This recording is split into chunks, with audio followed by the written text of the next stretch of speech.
Sesuatu menarik pancing Pak Tua yang nampak murung, kemudian anaknya pun langsung membantu si ayah untuk menarik pancing itu karena terlihat ikan yang didapat oleh si Pak Tua nampak sangatlah besar. Kemudian susah payah kedua orang itu pun berusaha mendapatkan ikan yang mereka dambakan ini, dan pada akhirnya ikan pun dinaikkan ke atas permukaan serta mereka pun mengumpulkannya pada suatu tempat. Namun tiba-tiba ada makhluk aneh yang menyeramkan naik ke atas sungai. Makhluk itu pun mendekati si Pak Tua dan anaknya, sontak mereka pun langsung berlarian ketakutan menyelamatkan diri mereka.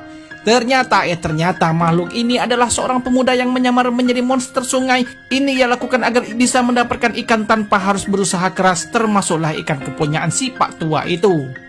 Kemudian si pemuda itu pun membawa ikan-ikan itu tadi ke sebuah lapak pasar. Sontak si penjual pun terkaget melihat ikan yang begitu banyak dan juga besar-besar. Lalu si pemuda pun berkata kalau ia ingin menjual ikan ini kepada dirinya.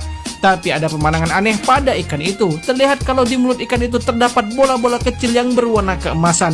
Si penjual pun melongo melihatnya, serta si pemuda pun ikut terkaget-kaget. Ia pun berkata kalau ikan yang di tangannya ini tak dijual, tapi ikan yang berada di dalam kuali silahkan dibeli dengan harga seperti biasa. Namun si penjual menolaknya karena ia mau membeli semua ikan yang ada pada si pemuda itu.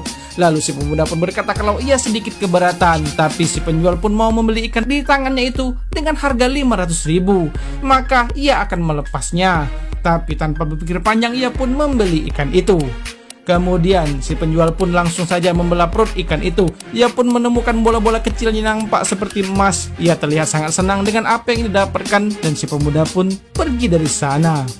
Ternyata dari kejauhan dua nelayan tadi tertawa melihat si pemuda berhasil menjual ikan-ikan yang mereka tangkap beberapa jam yang lalu. Namun percakapan mereka tentang ikan dan emas palsu itu didengar oleh pejalan kaki yang kebenaran ingin lewat. Kemudian si pejalan kaki itu pun berkata kepada si penjual kalau emas-emas itu ternyata palsu. Dan penjual pun tak percaya dengan perkataan si pejalan kaki. Sehingga si pejalan kaki pun mengambil emas-emas itu serta memukulnya dengan pisau sehingga emas-emas itu pun hancur menjadi berkeping-keping. Sudah dipastikan kalau si penjual pun sudah ditipu oleh si pemuda dan kedua nelayan tadi. Dan sekarang ia akan mencari si pemuda itu. Di tempat lain, ketiga orang ini sedang merayakan keberhasilan mereka membodohi si penjual. Tapi si kakek berkata kalau uang ini tidaklah dibagi tiga, melainkan 40% untuk dirinya, 40% untuk si pria, dan 20% untuk si pemuda. Sontak ini menuai protes dari si pemuda. Ia pun sedikit merajuk dengan kedua orang ini.